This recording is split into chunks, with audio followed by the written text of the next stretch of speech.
வணக்கம் ஐயா. ஜோதிட சொந்தங்களே, அன்பு நண்பர்களே, அனைவருக்கும் வணக்கம். பாலும் தெளிதேனும் பாவும் வறுப்பு மிகை நாளும் கலந்தனக்கு நான் தருவேன் கோடஞ்செய் துங்க கரிமுகத்து தூமணியே எனக்கு சங்கத்தமிழ் மூன்றும் தா போன்ற பதிவில் பார்த்தோம் அப்படின்னா கேதுவினுடைய பற்றிய சில தகவல்களை கொடுத்தேன். இந்த பதிவில் பார்த்தோம் அப்படின்னா சுக்கிர பகவானை பற்றிய பதிவுகளை கொடுக்க போகிறேன். அப்போ எப்படின்னா பரணி பூரம் போராடம் இந்த நட்சத்திரத்திலே வருகிற பிறந்தவர்களுக்கு முதலிலே வருகிற திசை சுக்கிர திசையாக இருக்கும். இந்த சுக்கிர திசை என்பது இளம் பருவத்திலே வந்துவிடும். குட்டி சுக்கிரன் கெடுத்து போடும். அப்படின்னா குட்டி வயதில் வருகிற சுக்கிர திசை சுகபோகங்களை குழந்தைகளால் அனுபவிக்க முடியாத ஒரு சூழ்நிலையை உருவாக்கிவிடும். மத்தியம வயதில் வருகிற சுக்கிர திசை ஓரளவுக்கு நல்ல யோக பலன்களை கொடுத்து அவர்கள் இல்வாழ்க்கையிலே இன்பங்களுக்கு போகத்துக்கு காரகம் ராகு, இன்பத்திற்கு அதிக இன்பங்களை கொடுக்கக்கூடிய கிரகமாக சுக்கிரன் இருக்கிறார். மனைவி என்று சொல்லக்கூடிய களத்திரத்திற்கும் அவர்தான் காரகம். அப்போ ஒரு களத்திர ஸ்தானம் என்பது மேச லக்னத்திலிருந்து ஆரம்பித்தோம்னா துலாத்திலே 7ஆம் இடத்துல இருக்கக்கூடிய சுக்கிர பகவானே பொது களத்திர ஸ்தானாதிபதி என்று சொல்லப்படுகிறார். ஆகவே சுக்கிரன் வலுவாக இருப்பவர்கள் மனைவியின் மூலம் அனைத்து சுகவாசிகளும் சுகபோகங்களும் கிடைக்கிற வீடு, மனை, வண்டி, வாசல், வாகனம், வாசல் எது வேணும்னாலும் வச்சுக்கலாம். அப்போ பார்த்தோம் அப்படின்னா சொகுசுக்காரர்களுக்கு காரகம் என்று சொல்லக்கூடியது சுக்கிர பகவானுடைய ஆதிக்கம் பெற்றவர்களுக்கு சொகுசு வாகனம் அமையும். 10ஆம் இடத்துல சுக்கிரன் அமைந்தவர்களுக்கு பார்த்திங்கன்னா ட்ராவல்ஸ் கம்பெனி நடத்திட்டு இருப்பாங்க. சந்திரனுக்கும் உறுதுணையாக இருந்தால் தான் ட்ராவல்ஸ் பண்ண முடியும். இருந்தாலும் சுக்கிர பகவான் 4ஆம் இடத்துல இருக்கின்ற பொழுது மாளவிகா யோகம் கிடைக்கும். மாளவிகா யோகம் கிடைச்சதுன்னா எல்லா யோக பலன்களையும் அது கிடைக்கும். ஒரு ஜாதகத்திலே குருவும் சுக்கிரனும் நல்ல முறையில் இருந்தால் அந்த ஜாதகர் எப்படியாவது தன் வாழ்க்கையில் வெற்றி அடைந்து விடுவார். அப்போ அடுத்தது பார்த்தோம் அப்படின்னா சிவனருள் சேனல் வாயிலாக பார்க்கின்ற பொழுது சுக்கிரன் ஒவ்வொரு லக்னத்திற்கும் ஒவ்வொரு மாதிரி பலன்களை கொடுப்பார். அப்போ சிம்ம லக்னத்துக்கும் கடக லக்னத்துக்கும் சுக்கிரன் பாவி என்று சொல்லப்படுகிறது. மற்ற லக்னங்களுக்கு ஓரளவுக்கு சுயோக பலன்களை அவர் கொடுத்துட்ருப்பார். மகர லக்னத்துக்கு அவர் யோகராக இருக்கிறார். கும்ப லக்னத்துக்கும் யோக பலன்களை செய்கிறார். மீனத்துக்கு பார்த்தோம்னா 3, 8 அதிபதி, மீன லக்னத்துக்கும் கொடிய மாரகாதிபதியாக இருக்கிறார். அப்போ லக்னத்தில் சுக்கிரன் இருக்கிறவங்களுக்கு பார்த்திங்கன்னா ஃபேஸை பிரைட்டாக இருக்கும். அழகான முக அமைப்பு கொண்டவர்களில் பார்த்திங்கன்னா சுக்கிரன் ஓரளவுக்கு நல்ல நிலையில் இருப்பவர்களுக்கு நல்லபடியான ஃபேஸு உடல் கட்ட அமைப்பெல்லாம் நல்லாயிருக்கும். 2ஆம் இடத்துல சுக்கிரன் இருந்தால் இனிமையாக பேசுவார்கள்.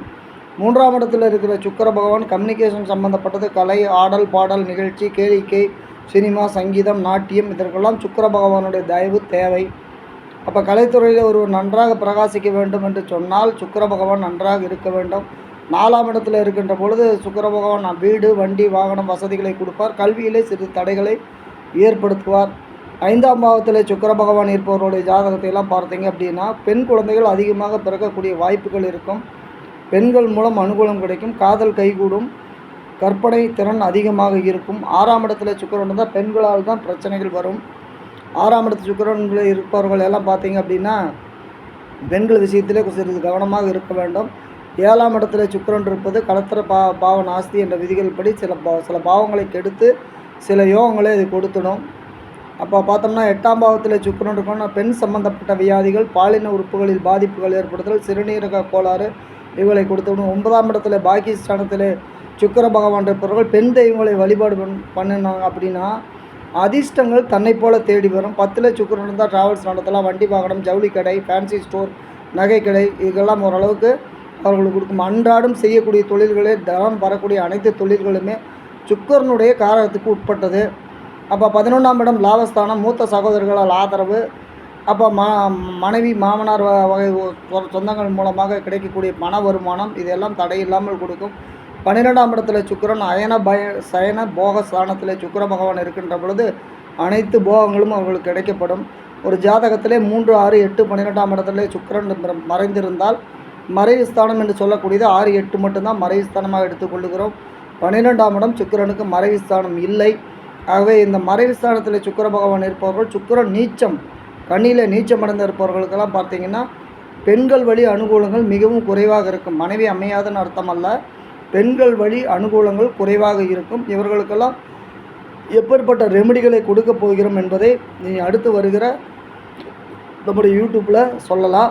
உங்களுக்கு ஏதாவது சந்தேகம் இருந்ததுன்னா, உங்களுக்கு ஏதாவது ஜோதிட சம்பந்தப்பட்ட விஷயங்களிலே உங்களுக்கு ஏதாவது தேவைப்பட்டால் 638176 6381763286 என்ற நம்பருக்கு நீங்கள் மதியான வேலையிலே ஆஃப்டர்நூன் லஞ்சுக்கு அப்புறம் எனக்கு கால் பண்ணீங்க அப்படின்னா உங்களுக்கு சம்மந்தப்பட்ட விளக்கங்களை ஒரு சிறிதளவு கொடுப்பதற்கு நான் கடமைப்பட்டிருக்கிறேன்.